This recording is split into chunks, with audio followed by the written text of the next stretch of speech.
இன்னைக்கு கிராமம் இது தென்காசி மாவட்டத்தை பொறுத்த வரைக்கும் 90% விவசாயிகள் நிறைந்த மாவட்டம், விவசாயி தொழிலாளி இருந்த மாவட்டம்.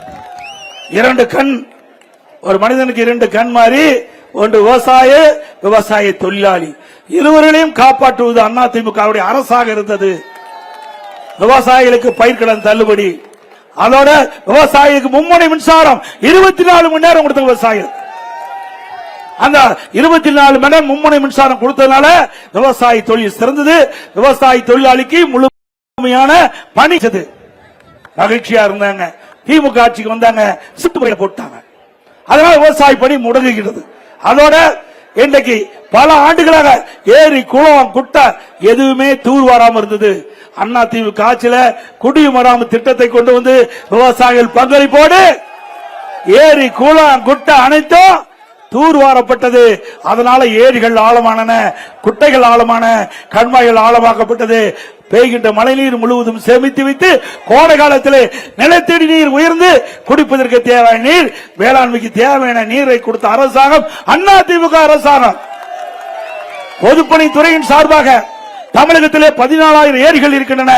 நான் பொதுப்பணித்துறை அமைச்சராக இருந்த பொழுது 8,000 ஏரிகள் தூர்வாரப்பட்டன. அதே போல கிட்டத்தட்ட உள்ளாட்சி அமைப்பின் மூலமாக 26,000 ஏரி குளம் குட்டைகள் இருக்கின்றன. 26,000 ஏரி குளம் குட்டைகள் எல்லாம் தூர்வாரப்பட்ட காரணத்தினாலே நீர்நிலைகள் உயர்ந்திருக்கின்றன. இது அதிமுக ஆட்சியுடைய சாதனை. அதையும் தடுத்து நிறுத்திட்டாங்க. இன்னைக்கு விவசாயிகளும் விவசாய தொழிலாளிகளும் அந்த வண்டல் மனை இலவசமாக அள்ளிட்டு போலாம், யாரும் தடுக்கல. ஆனா இன்றைக்கு ஒரு லோடு மண்ணு கூட அள்ள முடியல. ஏரியிலிருந்து மண் அள்ளுனா அதுக்கு தனி காசு கொடுக்க வேணும். அப்படிப்பட்ட ஊழல் ஆட்சி மீண்டும் தேவையா? இன்னொன்னு ஸ்டாலின் தந்தார். அங்க நான் முதலமைச்சர் இருந்த காலத்தில் ஸ்டாலின் பெட்டி மேல எப்பவுமே ஒரு கண்ணு உண்டு திமுக காரனுக்கு. அது இன்றைக்கு முதலமைச்சருக்கு ரொம்ப ரொம்ப கண்ணு உறுத்திக்கிட்டே இருக்கு. ஊர் ஊரா ஒரு பெட்டி எடுத்துட்டு போய் அங்க ஒரு திட்டு கண்டா ஒரு பெட்ஷீட்டை போட்டு அந்த பெட்டி வச்சுட்டு அந்த ஊர் மக்கள் எல்லாம் அழைச்சு, உங்களுக்கு என்ன பிரச்சனை இருக்குது, அந்த பிரச்சனையை ஒரு வெள்ளத்தாள் எழுதி அந்த பெட்டிக்குள்ள போடுங்க. நான் அந்த பெட்டியை பூட்டி சீல் வச்சு பத்திரமா நான் வீட்டுல கொண்டு வச்சிருந்து, திமுக ஆட்சிக்கு வந்த உடனே சீலை உடைச்சு பெட்டி திறந்து உங்க மனுவை படிச்சு பார்த்து உங்களுக்கு நிவர்த்தி செய்யும் சொன்னார். செஞ்சாரா? ஏங்க எவ்வளவு ஏமாற்று வேலை பாருங்க. அதுல என்ன தங்கத்தையும் பணத்தையுமா போடுறாங்க பெட்டிக்குள்ள? வெறும் வெள்ளத்தாளை தான் போடுறாங்க. ஆனா அந்த வெள்ளத்தாள் எங்க கிடக்குது? சிவகங்கையில ஆத்துல கிடக்குது.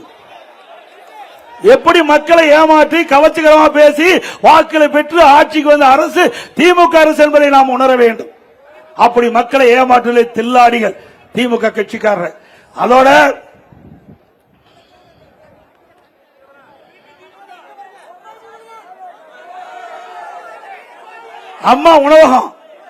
அம்மா உணவகத்தில் அப்படித்தான் வேண்டுமென்றே திட்டமிட்டு அரசியல் கால் பிடிச்சின் காரணமாக நகர பகுதியில் இருக்கின்ற அம்மா உணவகத்தை எல்லாம் அதுக்கு தரம் குறைச்சிட்டாங்க, பொருளை குறைச்சிட்டாங்க, அதில் பணிபுரிகின்ற ஆட்களை குறைச்சிட்டாங்க. இதனால ஏழை எளிய மக்களுக்கு குறைந்த விலையிலே தரமான உணவு கொடுப்பதிலே இன்றைக்கு இந்த ஆட்சியிலே பாகுபாடு காட்டுறாங்க. மீண்டும் காட்சி வந்தா ஏழைகளுக்கு தரமான உணவு அம்மா உணவகத்தின் மூலமாக வழங்கப்படும். அற்புதமான உணவு கொடுக்கப்படும். நான் விவசாயி, அந்த விவசாயில உற்பத்தி செய்யப்படுகின்ற காய்கறிகள் அனைத்தும் நம்முடைய அம்மா உணவகத்தின் மூலமாக வாங்கப்பட்டு காய்கறிகளோடு அம்மா உணவகம் செயல்படும். 2000 அம்மா மினி கிளினிக் கொடுத்தேன். 2000 அம்மா மினி கிளினிக் கிராமத்திலிருந்து நகரம் வரை ஏழை மக்கள் அதிகமாக வசிக்கக்கூடிய பகுதியை தேர்ந்தெடுத்து அம்மா மினி கிளினிக் கொடுத்தோம். அதையும் மூடிட்டாங்க. ஒவ்வொரு அம்மா மினி கிளினிக்கையும் ஒரு MBBS டாக்டர், ஒரு செவிலியர், ஒரு மருத்துவ உதவியாளர் நியமிக்கப்பட்டு மக்களிடத்தில் மிகப்பெரிய செல்வாக்கு கிடைச்சது. மக்கள் அந்த ஏழை மக்கள் அந்த பகுதியில் அம்மா மினி கிளினிக் சென்று இலவசமாக விலை இல்லாம சிகிச்சை பெற்றாங்க. அது ஸ்டாலினுக்கு பொறுக்கல. ஏழைகளுக்கு வைத்தியம் கொடுப்பது கூட பொறுக்க முடியாத ஸ்டாலின் இந்த நாட்டை ஆளுவதற்கு தகுதியானவரா? சிந்திச்சு பாருங்க. இதுல என்னங்க அரசியல் வேண்டியது? ஒரு சாதாரண மக்கள், கிராமத்தில் வாழ்கின்ற மக்கள் இன்னைக்கு நகரத்துக்கு 10 கிலோமீட்டர் 15 கிலோமீட்டர் சென்றாதான் அவர்கள் வைத்தியம் செய்ய முடியும், சிகிச்சை பெற முடியும். அப்படிப்பட்ட ஏழை மக்கள் வசிக்கின்ற அந்த பகுதியிலேயே அம்மா மினிக்கிளை கொண்டு வந்து அவளுக்கு நல்ல சிகிச்சை அளிக்கக்கூடிய ஒரு வாய்ப்பை ஏற்படுத்தி கொடுத்தோம். அது கூட பொறுக்க முடியாத முதலமைச்சர் ஸ்டாலின் அவர்கள் அந்த திட்டத்தை முடக்கி வச்சிருக்கிறாங்க. மீண்டும் அதிமுக உடனே அம்மா மினிக்கிளை துவக்கப்படும் கிராமப்புறம்.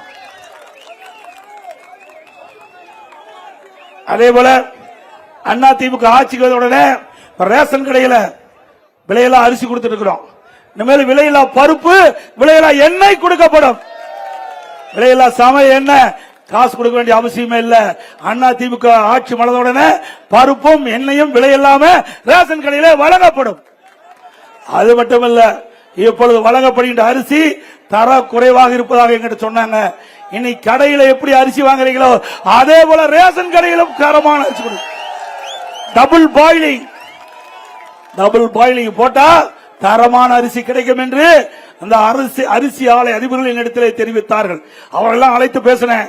இப்படி ரேஷன் கடையில போடுகின்ற அரிசி தரம் குறைவாக இருக்கிறது, மக்களிடத்திலிருந்து புகார் வருகிறது, தரமான அரிசி எப்படி வழங்க வேண்டும் என்று கேட்கின்ற பொழுது அவர்கள் சொன்னார்கள், எங்களுடைய நவீன அரசியலாளிகள் இருக்கின்றன, அதன் மூலமாக இன்றைக்கு லெவியில் வாங்கிய அரசு நம்முடைய விவசாயத்திலிருந்து வாங்கப்படுகின்ற அந்த நெல்கள் எல்லாம் முறையாக பராமரிக்கப்பட்டு அந்த நவீன அரிசி ஆலையின் மூலமாக தரமான அரிசி ரேஷன் கடையிலே வழங்கப்படும்.